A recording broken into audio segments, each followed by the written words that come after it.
여러분 안녕하세요. 다시 만나뵙게 돼서 반갑습니다.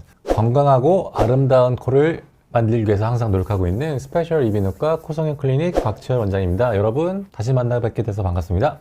2년 전에 비중격과 코수술 같이 하셨대요. 우리 선생님도 비중격 수술하고 코수술 같이 하시고 요즘 뭐 많죠.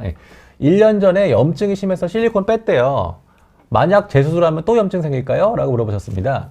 많죠. 성형하고 이제 비중격 하면서 비중격 안쪽에 있는 비중격 연골이 필요해요. 그 연골로 코끝을 이렇게 이쁘게 만들 때 그 가장 핵심 재료는 요즘은 본인 연골로 코끝을 만들어주는데 그 본인 연골 중에서 가장 좋은 연골은 비중격 연골입니다.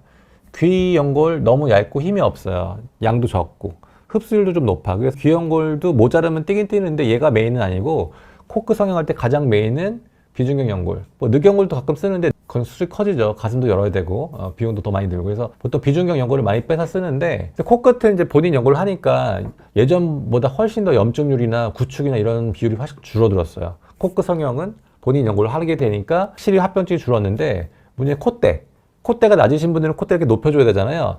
근데 콧대까지 연골로 높이기에는 연골이 부족해요. 보통 콧대는 실리콘 보형물 많이 쓰게 되는데 실리콘 보형물 또 많이 쓰는 이유는 사실 실리콘이 가장 안전하고 모양도 예쁘기 때문입니다. 뭐 다른 재료들 뭐 진피니 늑연골이니 이런 것들도 많이 쓰시는데 저는 사실 처음에 하시는 분들은 진피나 늑연골을 별로 추천해드리지 않거든요.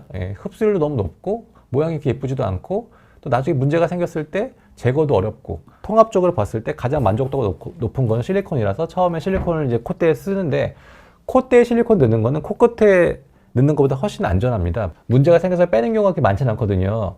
실리콘을 보통 빼는 경우는 코끝까지 길게 넣었을 때, 코 성형할 때 코끝까지 실리콘을 길게 뭐 기역자나 이렇게 L자를 이렇게 길게 넣으시면 보통 염증이 많이 오고 코끝을 본인 걸로 하고 콧대만 선택적으로 실리콘을 넣으시면 사실 염증이 그렇게 많이 나지 않거든요. 거의 안 난다고 보셔도 되는데 이유는 모르겠지만 염증이 심해서 실리콘을 뺀 상태가 되셨고 뺐더니 이제 모양 이상해지죠. 좀 낮아지고 그러면 재수술 할 수 있죠. 이건 또 케이스 바이 케이스인데 만약에 실리콘이 문제가 돼서 뺐다면 실리콘을 다시 쓸 수는 없어요.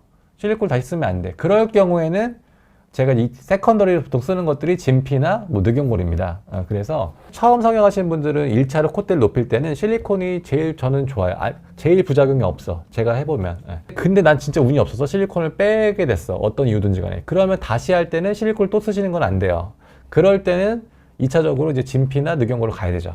물론 이제 뭐 다른 또 문제가 있을 수는 있겠지만 그렇게 가시는 게 가장 정석이다 이렇게 이해하시면 되고 뭐 이 염증이 실리콘 때문에 염증이 온 건지 다른 원인인지는 사실 정확하게 알 수는 없거든요. 그러니까 이것만 가지고 제가 정확한 대답을 못 드리겠는데 근데 이렇게만 좀 이해해 주셔도 좀 도움이 되실 거예요. 지금까지 스페셜 이비인후과 코성형 클리닉 대표 원장 박지열 원장이었습니다. 여러분 봐주셔서 너무 감사드립니다. 안녕히 계세요.